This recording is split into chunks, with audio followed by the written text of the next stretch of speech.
there are a number of reasons. Now, we've stated the two reasons that you could use as a basis for impeachment. In the first hour, we talked about how they lied us into this war in regards to WMD. They said, Dick Cheney said, quote, there is no doubt that Iraq has WMD, and obviously he was lying about that since they don't have it.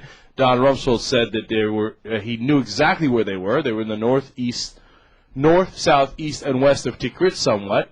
Obviously, that was a gigantic lie. The president said similar things.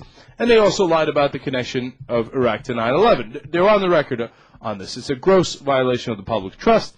Number two, they've broken the federal law, the FISA law, for 5 straight years. They're basically felons, and yet we take no action. And I think it's let alone the abuse of the Constitution, which is a gigantic issue in and of itself. But that's not the reasons I want to do impeachment. Those are the reasons I have for impeachment. But the real reason that I think at this point I'm in the camp of we need to impeach now is Iran, the new plan for Iraq, and actually diplomacy. Okay.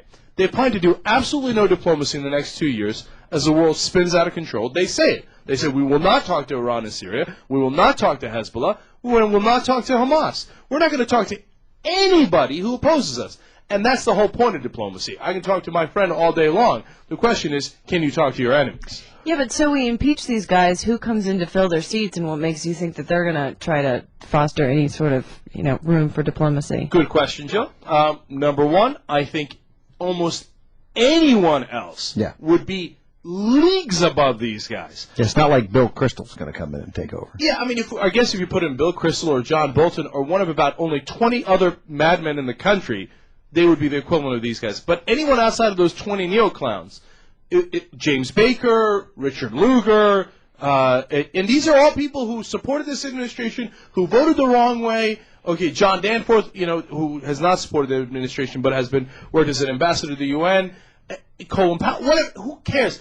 Any of these guys are not 1/100th as crazy as Bush and Cheney. Hey, look, but I think Cenk makes the most compelling case for impeachment that I've heard yet, which is not a sort of because we need to hold somebody accountable who broke the law, but because we need to stop them before they keep breaking the law. We need to stop them before they do something else that sort of puts the world into it makes the world a far more unstable place. But I think rallying support for impeachment right now would be more challenging and more difficult than it would be to rally support for trying to force this administration to take a new direction. Joe, I think you're 100% right. I am talking separate the politics from it. Sure. Like Cenk is making a compelling case that look, as much, there's some indication that I think when they start losing Republican support, their behavior will change slightly. Cenk's argument is that, that might happen. There's also a possibility that they'll just get more extreme as they get backed into a corner, and that's also a possibility. Sure. So maybe we need to do whatever we can. In a perfect world,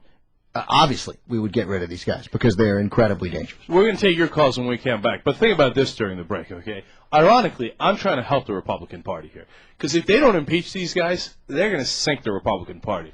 You could, if you're a Republican, like, oh, yeah, I'll take your advice, Mr. America. You can say that all you want. But then you're going to come crying to me in 2 years and go, oh, my God, you were so right. I can't believe what they did to the party. They weren't with us, man. They weren't with us. We didn't mean that.